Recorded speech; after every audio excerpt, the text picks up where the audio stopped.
भगवान बृहस्पति थे ना। हम लोग के गुरु कौन है? तो शिव है। विचार कभी कीजिएगा कि देवताओं गुरु कौन है? तो भगवान बृहस्पति। और रासो गुरु कौन है? शुक्राचार्य। और दोनों गुरु कौन है? शिव है। तो हम लोग देवता भी हैं, राक्षस भी, दोनों है कि नहीं? देवता जैसे शिव की बात करते हैं तो आदमी कहता है कि देवता है, एकदम शिव की बात कर रहा है। कुछ गड़बड़ करते हैं तो आप ही को कोई बोलता है, क्या बोलता है? इसलिए जो बात है ना कि ना आपकी ना मेरी, किसी का नहीं, चाहत महादेव का। महादेव ने सोचा कि लोग शिव के मेरे शिष्य बने। महादेव ने की चाहत हो कि लोग मेरे शिष्य बने। तो सही बता रहे हैं। आप क्या किए महादेव के लिए? शिव चर्चा में क्या करते हैं? अभी तो हम लोग गए थे महाकाल, तो वहाँ तो आसानी से दर्शन हुआ, लेकिन एक और मंदिर गए थे, 6 घंटा लगा। तो हमको बात याद आई, साहब बोले तिरुमूलर ने कहा कि लोग शिव की पूजा काहे करते हैं? उनको तो सीधे शिव को अपना गुरु बना लेना चाहिए और उनको सेवा करो, उनको खिलाओ, जो शिव के सेवा में लगे और जगे रहते हैं। कितना बड़ी बात बोले। हम और आप शिव के शिष्य हैं, बोलते हैं और हैं भी। महादेव का गण हम लोग हैं। गण माने क्या होता है? आदमी। अभी हम बहुत पहले से सुनते थे, एक बार साहब ही बोले हैं कि महाकाल में उज्जैन में जाइएगा तो रात में जब वहाँ रुकिएगा तो पूछिएगा कि पूर्व जन्म में हम क्या थे, तो वहाँ पता चलता है। तो एक दिन हम पूछे तो पता नहीं चला।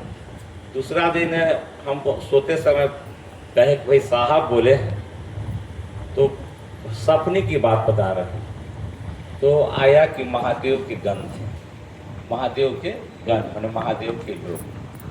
तो बताइए, पूर्व जन्म में आप जो रहते हैं और उसका असर इस जन्म में पड़ता है कि नहीं पड़ता है?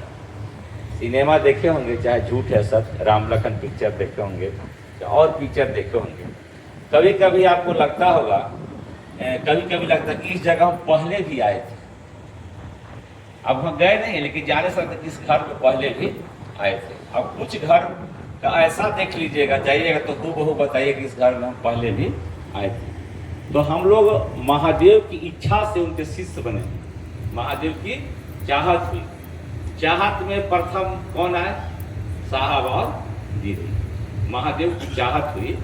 जैसे किताब में अगर व्याख्या हो तो उसमें लिखा गया है ना कि जो पूरा शक्ति हो, माने जो ब्रह्मांडीय शक्ति हो, जितना शक्ति हो एक व्यक्ति में डाला जाए वो हो गया शिव ना। फिर एक जगह महादेव साहब ने लिखी किताब में कि तंत्र के प्रणेता करुणातारम जगत गुरु शिव, जिस शरीर का अवलंबन लेकर शक्ति को संचार करते हैं उसे गुरु शरीर की संज्ञा दी जाती है। दूसरा व्यक्ति हो गए साहब। रात किताब में चल रहा था कि महादेव का मानव रूप में प्रकटीकरण हुआ, तो हुआ कि नहीं? मानव रूप में आया है ना, तभी ना उनका गला में सर्प है, हाथ में त्रिशूल है। तो दूसरा में साहब को महादेव ने चुना। साहब ने क्या किया कि पूरी ऊर्जा से हमको आपको चुन रहे हैं। हमको आपको पता नहीं चलेगा बात को, जैसे धीरे धीरे पता चलेगा कोई है। जैसे आप देखिएगा, आपके गांव, आपके मोहल्ला में शिव जी का मूर्ति होगा, शिवलिंग होगा, तो रोज आप पूजा करते हो। पहले भी इतने लोग से आपको जान पहचान था? बताइए। मैंने आप बहुत शिव जी के पूजा किए होंगे, क्या इतना आपको संबंध था गुरु भाई गुरु बहन से? नहीं था। अब चलिए, साहब ने कहा कि शिव को गुरु बनाओ, और जैसे शिव को गुरु आप बनाते हैं, जिसको आप समझाते हैं वो अपना जानते हैं, अपना जान लुटा देता है। कल की बात अभी व्याख्या चल रही थी, तो हम अभी नीचे थे तो वीरेंद्र भैया बोल रहे थे कि मीरा रानी दीवानी। उसी समय फोन कर दी माया गुरु बहन, तो हम माया गुरु बहन अभी पर वीडियो कॉल पर थी। हमको ये माया रानी दीवानी कहाने लगी, भोपाल में शिव गुरु गीत गली गली गाने लगे। अच्छा, मैंने 1-2 दिन में हम लोग गए और देखिए उतना अगर हम पूछे उन लोग से कि बताइए, अच्छा उनका माया जी का अपना भी भाई, सगा भाई घर में बैठे थे और छोड़ के आ गए थे। तो हम पूछे कि रिलेशन के लोग आते तो क्या आप इतना गर्मी में खाना लेकर आते? बोले कि नहीं जाते। बोली सबके नहीं जाते। अपना सगा भी भाई आता तो बोलते कि भैया पैसा भेजते रहे, खा लेना, हम लोग गर्मी में इतना लेके सामान नहीं आएंगे। तो ये दीवानापन पैदा कौन कराया?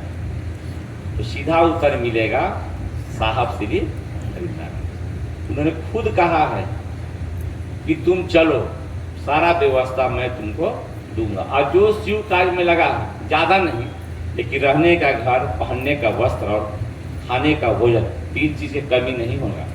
आप देखिएगा, आपके पास पैसा नहीं रहेगा, बेटी की शादी करना होगा, तब तक आपको चिंता रहेगा जब तक बने बारात नहीं आई है। और 2 दिन के पहले देखिएगा ना, सब महादेव व्यवस्था कर देते। कोई आएगा, खड़ा हो जाएगा कि हम हैं आपके साथ। यही गुरु करते हैं। जैसे औरंगाबाद में साहब ने गेट स्कूल में उदाहरण दिए थे कि गुरु शिव भगवान है और शिव गुरु भी है, दोनों में क्या अंतर है? तो कोई शिव को भगवान मानता है और कूद गया वो तालाब में, चाहे नदी में, उसको तैरना नहीं आता तो डूबेगा, तो चिल्लाएगा हे शिव जी बचा लीजिए, हे शिव जी ठीक। तो क्या करेंगे? किसी के माध्यम से उसको किनारा लगा देंगे, बच गया। अब वो गुरु बनाता है, वही शिव को वो गुरु बनाता है। तो गुरु बनाएगा तो क्या होगा?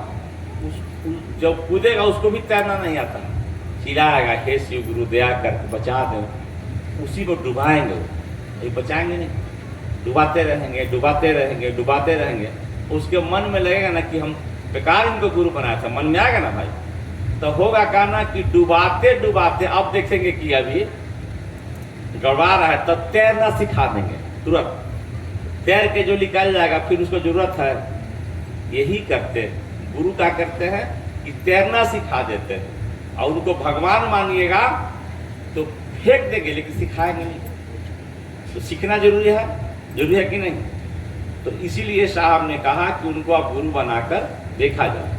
अच्छा, शिव चर्चा में कभी कभी आपको लगेगा कि हम कुछ करते नहीं। जैसे आप लोग बड़ी पूजा करते हैं, मैंने किसी का घर नहीं है जहाँ अगरबत्ती नहीं जलता हो, प्रसाद नहीं चढ़ता हो, जो किए हैं। बहुत लोग हैं जो आज एक गुरु बहन बोली कि आज हम एकादशी की, हम काहे तो 11 तारीख है, आज 11 तारीख में है, तो बोली कि एकादशी की है। देखिए सब कोई करता है, उसमें उसको मन लगा है, उसको कहिएगा कि चलिए ना शिव चर्चा में, आएगा पहले देखेगा, कहीं ना फोटो है ना कुछ है, तो उसका मन में लगेगा ना कि लोग झूठो कथा कहता है, सोचेगा कि नहीं चाहे नया नया हम ही आपसे तो क्या समझते थे।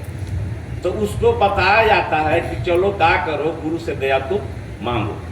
तो गुरु से जब दया मांगेगा तो कुछ तो देखिए भाव जगता है, बोली से भी भाव जगता है ना। जैसे आपको इलाज किए डॉक्टर साहब और इसी गली से जा रहे हैं तो ना कि प्रणाम डॉक्टर साहब, कल ही आपको इलाज किया, तो लगता है ना कि हमारा इलाज कल किए थे, तो लगेगा ना। तो जैसे शिव को अपना गुरु बनाइएगा और बोलिएगा कि हे शिव आप मेरे गुरु हैं, मैं आपका शिष्य हूँ, मुझ शिष्य पर दया कर दीजिए। और अंदर मन नहीं समझ रहा है, लेकिन देखिए बोली भी काम किया कि आप यहाँ तक आज आके बैठे, किया कि नहीं? इसमें कोई साधना राधना बताया कि 3 घंटा एकदम ऐसे बैठे रहना, एक पैर पर खड़ा रहना और 2 दिन भूखे रहना, कोई बताया? साहब तो नहीं बोले। उन्होंने कहा कि जैसे तुमको मन करे महादेव से दया मांगो और सोचो। आदमी को सोचना चाहिए कि हे महादेव इतना दया करते ना कि आपके काम में लगे और जगे रहते। देखिए अब देखिए उसका मन कहाँ जा रहा है? अब उसका मन परमार्थ में जा रहा है, दूसरे को मदद करने की ओर जा रहा है।